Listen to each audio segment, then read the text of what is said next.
संयोग कम और प्रयोग ज़्यादा जी, है। और इस सूचना से कई मतलब आप निकाल सकते हैं। जी, पहली बात तो ये है कि इसका एक बड़ा मैसेज जो निकल कर आ रहा है वो ये आ रहा है कि शायद उपेंद्र कुशवाहा जी को इस बात की भनक लग गई हो कि जैसा अभी आपने भी कहा कि भाई एक तो उनकी पत्नी ही विधायक हैं, बाकी 3 जो हैं उन पर उनका नियंत्रण नहीं है और वो किसी भी वक़्त कोई बड़ा निर्णय ले सकते हैं जो इनके लिए सेटबैक हो सकता है। हुँ, देखिए, संवाद की स्थिति अगर बरकरार रहती है और उसमें कोई अनुकूल संकेत मिल रहे होते, तो निश्चित रूप से जब इतना बड़ा आयोजन दिल्ली में हुआ है, तो हर राजनीतिक दल अपनी ताकत दिखाता है। तो जो विधायक चुन कर के आए हैं, निश्चित रूप से विधायक भी रहते, तो जो नए लोग पार्टी में आए हैं, उनका मनोबल और बढ़ता। हुँ, इसलिए एक किसी सिनेमा का डायलॉग था कि वायदे अक्सर टूट जाया करते हैं, कोशिश कामयाब होती है। हुँ, और राजनीति में तो वायदे का कोई मतलब नहीं रह जाता है, चूँकि अब हम उदाहरण देने लगेंगे तो बहुत सारे उदाहरण हो जाएँगे। बड़े-बड़े नेता अपनी वायदे से, अपने निर्णय से पीछे हटे हैं। और आप इनका मुकेश सहनी जी का उदाहरण ले लीजिए। मुकेश सहनी जी के 4 विधायकों को जब बीजेपी ने तोड़ा, हालाँकि वो उन्हीं के पार्टी के थे, तो मुकेश सहनी जी ने क्या कहा कि बीजेपी ने अपना वादा तोड़ा, बीजेपी उनको एमएलसी में एक्सटेंड करने जा रही थी, जो वादा उसने पूरा नहीं किया।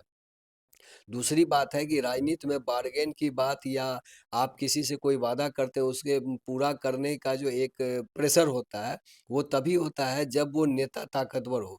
कल को अगर उपेंद्र कुशवाहा जी का साथ 3 विधायक छोड़ देते हैं, हुँ। तो उपेंद्र कुशवाहा जी की राजनीतिक शक्ति जो है, चूंकि बिहार में अभी कोई चुनाव नहीं होना है, तो जब चुनाव नहीं होना है तो आपकी शक्ति कैसे मापी जाएगी? तो आपके एमपी कितने हैं, आपके एमएलए तो कितने हैं? फिर नमस्कार, आप देख रहे हैं 4 पीएम और मैं हूं अभिषेक मिश्रा। देखिए, कल उपेंद्र कुशवाहा ने दिल्ली में बड़ी प्रेस कॉन्फ्रेंस की और इस प्रेस कॉन्फ्रेंस में चिराग पासवान की पार्टी के बड़े नेता रहे अरविंद वाजपेयी ने उपेंद्र कुशवाहा की पार्टी ज्वाइन की और उनके साथ कई और नेताओं ने उपेंद्र कुशवाहा की पार्टी का दामन थामा। लेकिन जो अजीब चीज इस प्रेस कॉन्फ्रेंस में देखने को मिली, या जिस तस्वीर के आने का इंतजार था, वो नहीं हो सका। इतने बड़े प्रेस कॉन्फ्रेंस से, इतने बड़े आयोजन से उपेंद्र कुशवाहा की पार्टी के सारे विधायक नदारत रहे। हालांकि उपेंद्र कुशवाहा की पत्नी स्नेहलता कुशवाहा भी विधायक हैं उनकी पार्टी की, तो उनका नदारत रहना या इस प्रेस कॉन्फ्रेंस में शामिल होना कोई बहुत हैरानी वाली बात नहीं है।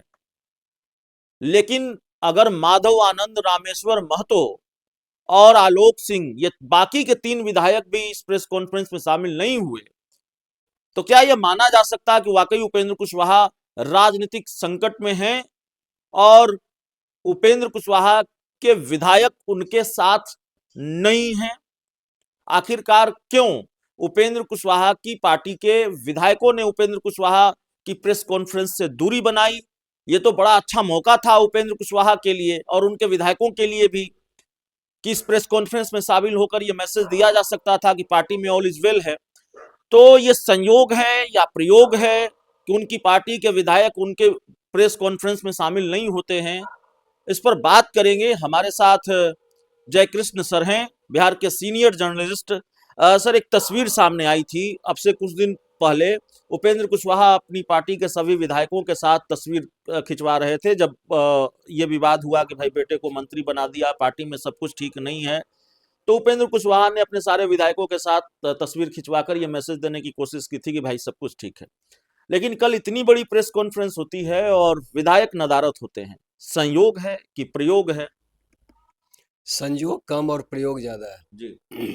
और इस सूचना से कई मतलब आप निकाल सकते हैं। जी, पहली बात तो ये है कि इसका एक बड़ा मैसेज जो निकल कर आ रहा है वो ये आ रहा है कि शायद उपेंद्र कुशवाहा जी को इस बात की भनक लग गई हो कि जैसा अभी आपने भी कहा कि भाई एक तो उनकी पत्नी ही विधायक हैं, बाकी 3 जो हैं उन पर उनका नियंत्रण नहीं है और वो किसी भी वक्त कोई बड़ा निर्णय ले सकते हैं जो इनके लिए सेटबैक हो सकता है। हम्म, तो इससे बचने के लिए या ऐसी स्थिति का सामना करने के लिए इन दोनों ही स्थितियों को लेकर के उन्होंने दिल्ली में वो आयोजन किया प्रेस कॉन्फ्रेंस का।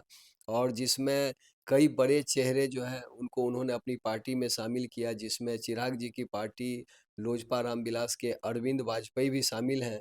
अरविंद वाजपेयी कोई छोटे नेता नहीं है, राष्ट्रीय प्रवक्ता, राष्ट्रीय उपाध्यक्ष, और मेरी जानकारी के अनुसार लोजपा की स्थापना काल से वो उस पार्टी से जुड़े रहे हैं, बड़ी मजबूती से पार्टी का पक्ष रखते रहे हैं।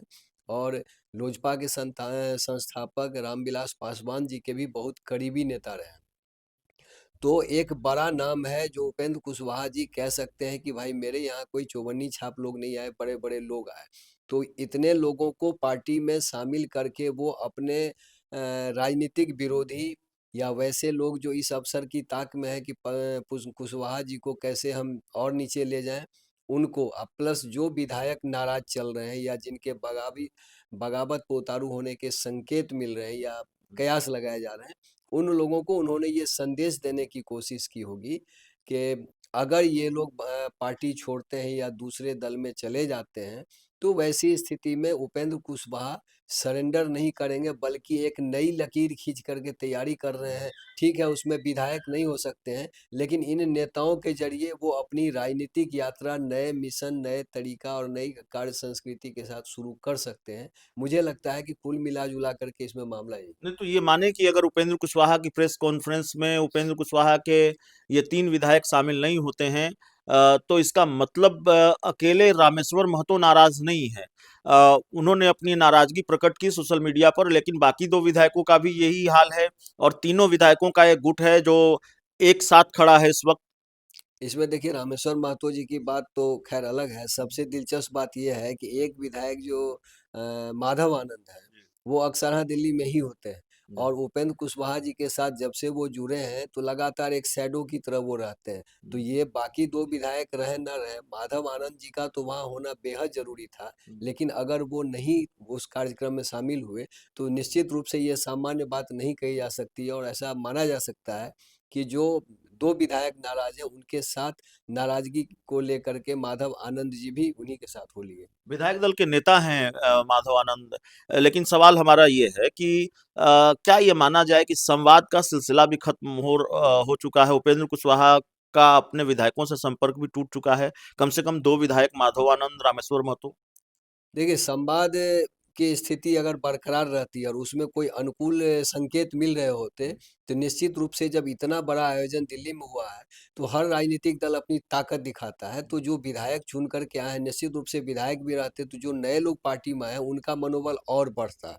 इसलिए इसको हम सामान्य रूप से नहीं ले सकते हैं, बात बहुत बड़ी है और ये गंभीर खतरे का संकेत दे रही है। दूसरी बात क्या है कि अभी आप चिराग जी के पार्टी के एक बड़े नेता को अपनी पार्टी में शामिल कर लिए, तो ये इससे आपने एक रास्ता खोल दिया।